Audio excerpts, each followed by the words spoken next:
Welcome to the Cybersecurity and Cloud Podcast, where we hear the stories of information security professionals. This podcast explores different angles, out-of-the-box ideas, and the human element of cybersecurity. If you enjoyed today's episode, please consider leaving us a review on Apple Podcast and supporting us at www.patreon.com/CSCP so we can continue to bring on amazing guests. You can watch videos of the interviews at www.cybercloudpodcast.com.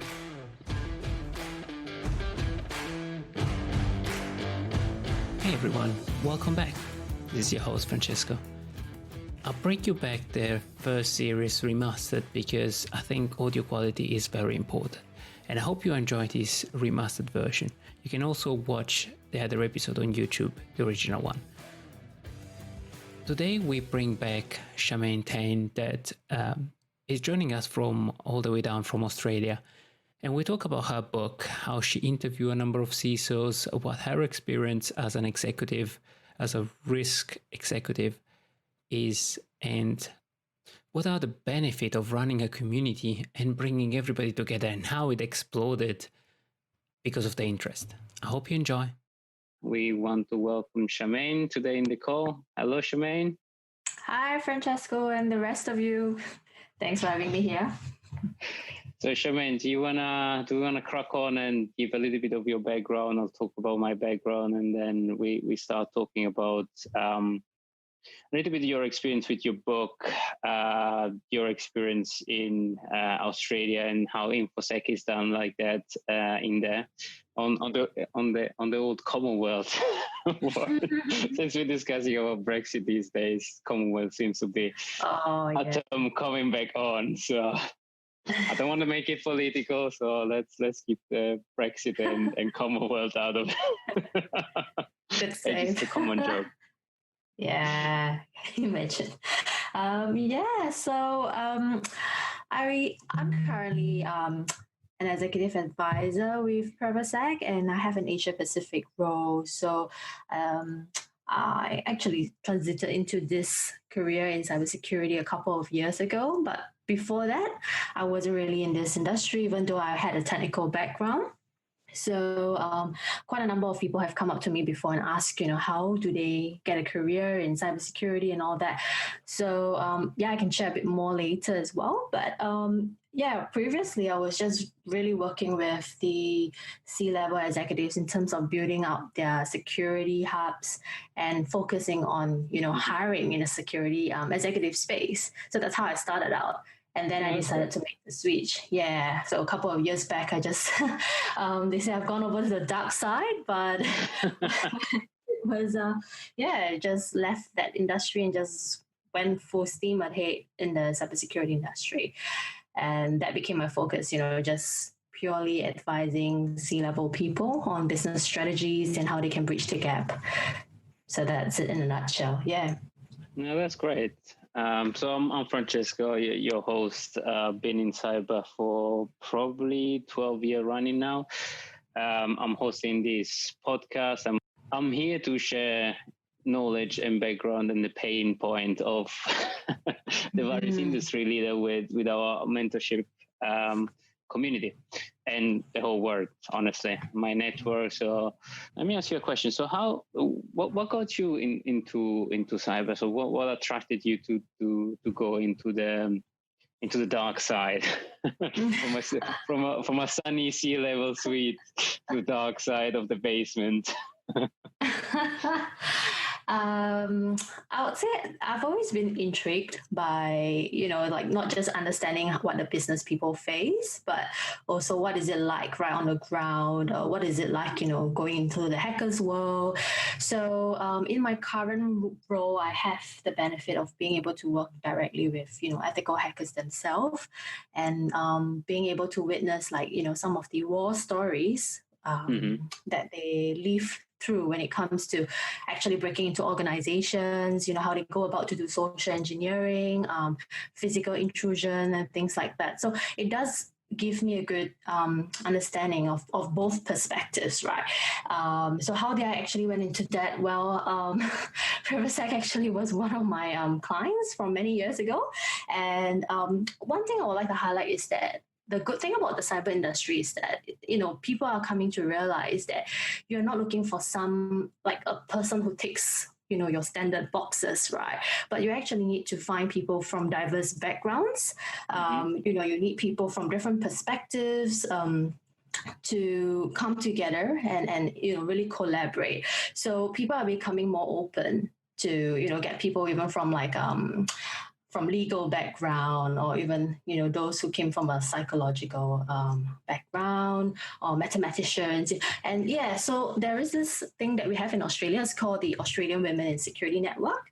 I'm not sure if they have something like that. I know Jane Franklin is pretty big in the UK. We have Women in Cybersecurity Forum. We have London Lady Hacking Community. We're trying to spin up. So I'm a big sponsor and supporter for women in cyber, or non-gender or non-binary gender identified, or whoever identifies as a woman. Yeah. I'm running out of terms, but cyber is a difficult space, and especially with the recent Cloud Security Alliance, I was trying to get half of the speakers to be female-led, and the conversation that we had were actually challenging. And also there aren't that many women that are in this space, and especially if you narrow it down to cloud, it's even more challenging. Yeah, that's true. So I think I first found out about AWSN through someone actually who invited me. And I was really pleasantly surprised to find that there's a community, where they're really supportive. They're also really vocal about the challenges that, people face in terms of being in the industry, or even attracting new talent into the industry.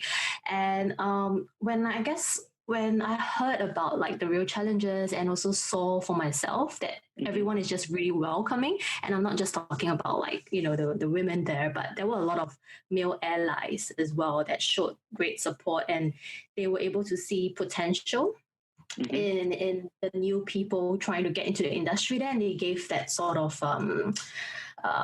platform to help them get there. So that was something that I guess gave me that, many years ago, gave me that encouragement, right, to take that step forward. And ever since then, I would say this industry is really quite different from like maybe IT industry or other industries that I've come from. I've seen the benefits of people just collaborating together. And they all seem to be on the same side, like after speaking to quite a few C-level, there's one instance where one of them would tell me that, it's a small market. People move to different organizations quite frequently. They tend to take talent from each other. But what they are also saying is that they actually support that, because they feel at the end of the day, it's all in the same industry. We're all for the same purpose and same cause, and we're all fighting the same so-called enemy. So that's it was quite interesting, actually. Yeah. There is a lot of topic. I mean, I was just discussing with few recruiters in Australia, and there is a lot of challenge on retaining talent and growing talent, and it's the same here in UK, and in US it's even worse. But it's interesting your angle to actually say that they are encouraging, and I would agree, because effectively you create that healthy environment where people can move around, and we promote talent instead of just locking them down. But I'm also looking at it from a C-level suite. It's challenging when you put so much effort inside a person. So. And it really needs a forward-looking person to say, what are the benefits that I can actually offer an individual to keep you interested? Because fundamentally, with all the, if you want, unicorn that I speak with, 90% of the time, it's not about money. It's about being interesting, doing something for the community, keeping that traction that is not just about money. Yeah, you're spot on, and you're right. There's two sides of the coin. So there are people who are still a bit more traditional, and they battle with the fact that yes, they are investing that time and effort in raising, in growing a new talent, and they are conscious that okay, they might lose them after like a year, 2 years, so they feel hesitant to actually hire new like fresh grads. They rather get like, more experienced people, but with that problem is that it's just a small circle that you can pick from, right? And we're not really thinking about the next generation. And then on the other side, we have people who are a bit more forward thinking, like what you mentioned, and those are the leaders that I was really pleasantly surprised to see. There's quite a number of them at the C level that have changed their mindset, and they have come to terms with the fact that yes, they will have to invest in developing new and good talent, but they are mindful they won't be there for long, and they're okay with that. So I've had a few stories where they even like help someone else prepare for their job interview with another organization. And this is happening. Yeah, I know. That's really forward-looking. I know, yeah. So I must say that there's not many of them who are like that, but this was a recent story I've heard personally from the CISO himself. So that was a good demonstration of a good leader. Interesting. It's very interesting. Now here, I think aside from few forward-looking C-level suite that I've been interacting with, it's much more traditional, and we see that also with the organization that I collaborate with, IC Square, ISACA, ISP. They're all very, very traditional. The people that you tend to find, and maybe that's just because of UK. So we're more focused on governance, and we're very good on governance and structure. But then when you come down to the engineering level, it's a little bit different for us. So I think there is, so in all the client that I have and role that I do, I tend to do a hell of a lot of education on the C-suite. On what cyber and how to retain the talent. And I'm not seeing people that come from that side of the industry. So I think maybe, I put it this way, and you can quote me on this, maybe in 10 years time will be better, but cyber is so interchangeable and a changing landscape that you never stop learning. So I think we need to build more generalists and that relies on then specialists, and specialists can be anybody in the organization. So on your point, Shamane, I like the idea to actually upskill the legal people, upskill other talent, because we have a talent shortage and we need everybody. Security is everybody's responsibility, as me and Tanya say. Exactly. Everybody that come on my presentation is sick of that word. I literally hammer it in everybody's mind. Okay, so I guess all your loyal subscribers would have heard this many times, like Yanis and Naivan. No, we have diverse attendee at every call, because we have such a diverse audience and speakers. So sometimes we talk about pen testing and we get more traction on the technical stuff, and then we have more generalists or more C-level suite, so they want to know how to answer question. And so looking forward. You want to talk a little bit about the book? Well, since it's fresh off the press almost, you can smell the ink.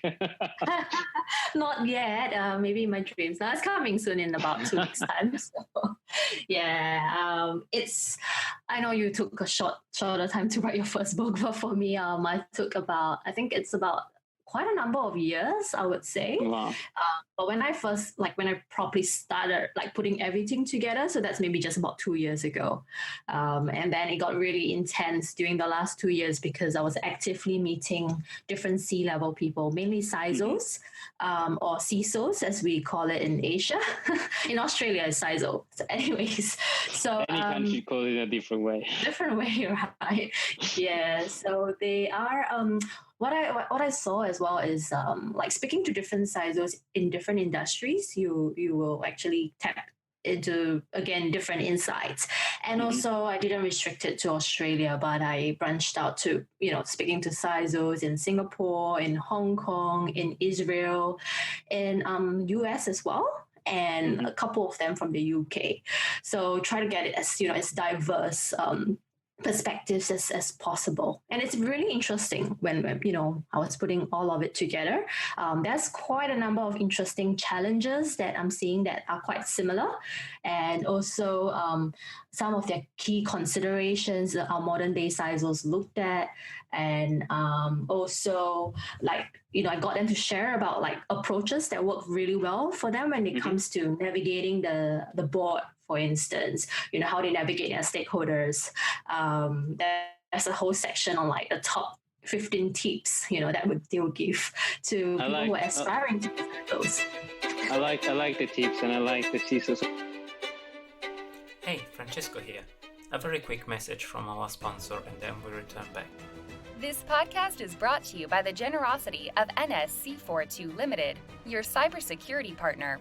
Cybersecurity is complex and different for every organization, and you need the best tailored service to make sure your customers' data is safe and sound, so you can focus on what's important, focusing on your clients, and bringing the best and safest experience. NSC42 Limited can help you during your cloud transformation, cybersecurity assessment for your compliance checklist on-premise and on the cloud. Want to know more? Visit www.nsc42.co.uk to get your free quote. We tried the approach of how do you talk to a CISO, and how a CISO talks to you, and how a CISO talks to the board. So can you maybe share some insight on that, because I think it's a hot topic at the moment.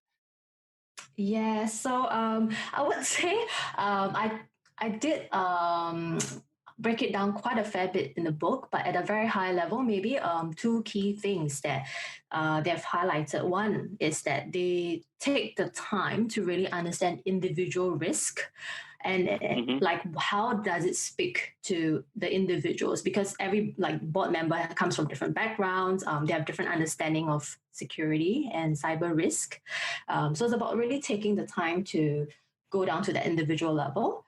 The second thing actually that came out quite a fair bit is, interestingly, they have realized that, actually one CISO was telling me that these days it's as if you really need an MBA in business and communications, just learning how to talk to the different stakeholders. So so that's something that they have realized. Interesting on that subject, because I just putting together a comms plan for just all the cyber initiative we're doing, internal and external. So I think, especially for highly regulated industry, it's more and more coming into scrutiny. So I'm very public on whatever I do. I'm talking to journalists, I do interviews. So especially working in financial service, and you might have touched on some of this. It's challenging because we are security professionals. We are supposed to be thought leader and be out there and share what we know. But also, if you look at the social engineering aspect, or the fact that we fundamentally represent a brand, is challenging for us to share information.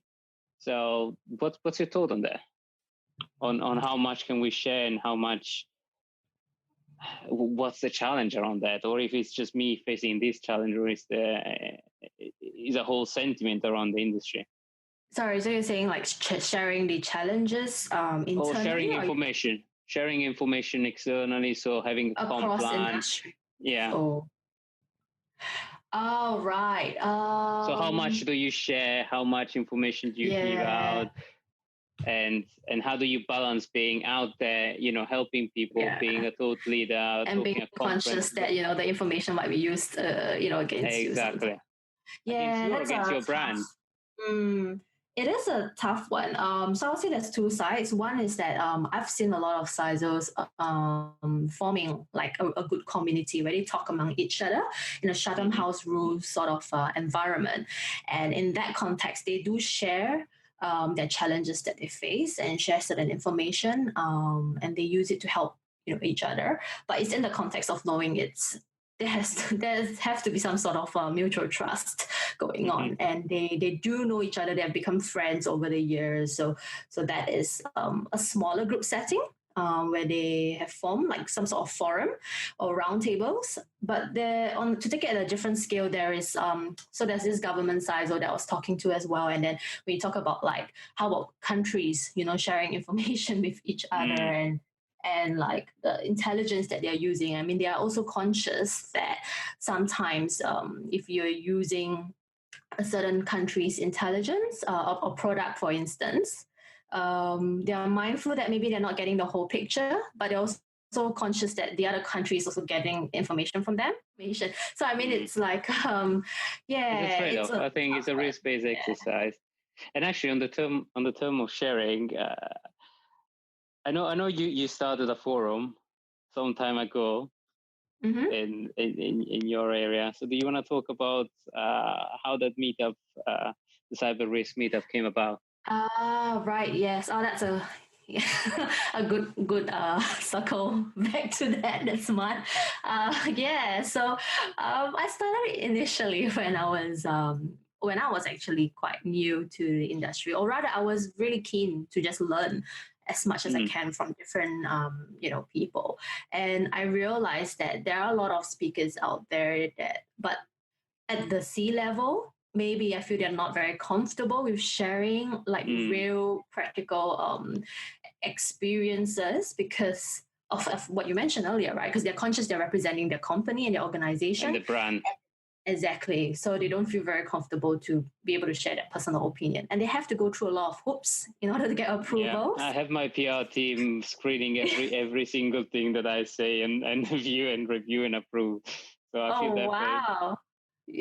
Okay, wow, but you managed to do a lot of things even with your PR team, so that's good. Yeah. So what I would find is that it's quite difficult for them to be able to speak freely in a public setting. So that's how I got the idea that, hey, the Cyber Risk Meetup is not an official platform. It's not like, and we're not meant to compete with the other. Yeah, so we're not competing with ISACA or in Australia we have the ASA or ISE Square. Rather, we are there to really complement what they're doing. So I'm trying to find that gap where I can still build a community and allow the community to hear directly from the C level, but it's not an official platform. So that's very interesting approach. Yeah, so actually it just started off as an idea and I didn't expect it to take off so well. Like the very first session we had in Sydney, we had it was full house. I think we had about 100 people turn up. Wow. And then from then on it was history because we only run it once every 3 months. In Sydney now, like more than 250 people will try to register and I just don't have space.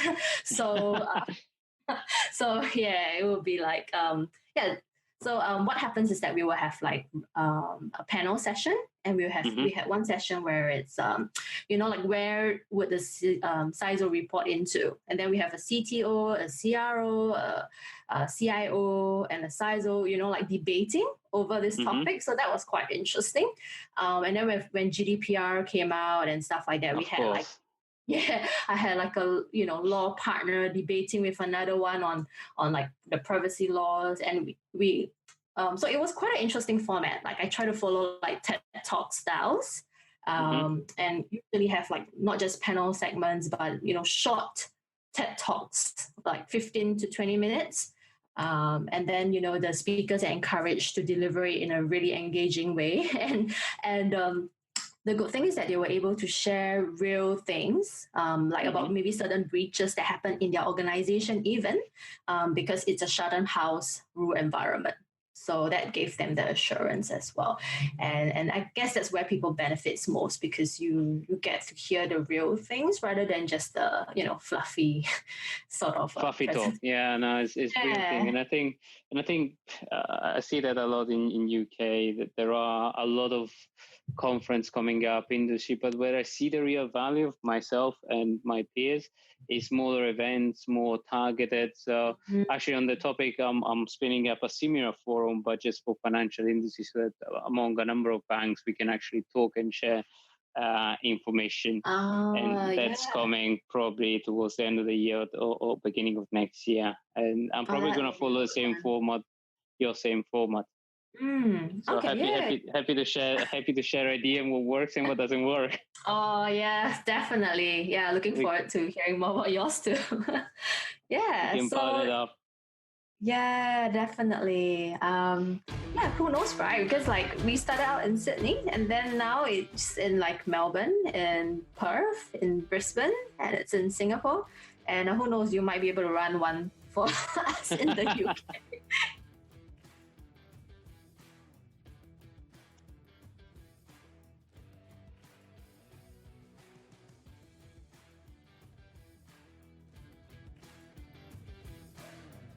We hope you enjoyed today's episode. If you did, consider leaving us a review or sponsoring us on Patreon. It helps us bring on amazing guests and keep the podcast alive and free. Consider supporting us at www.patreon.com/CSCP and watch other episodes at www.cybercloudpodcast.com.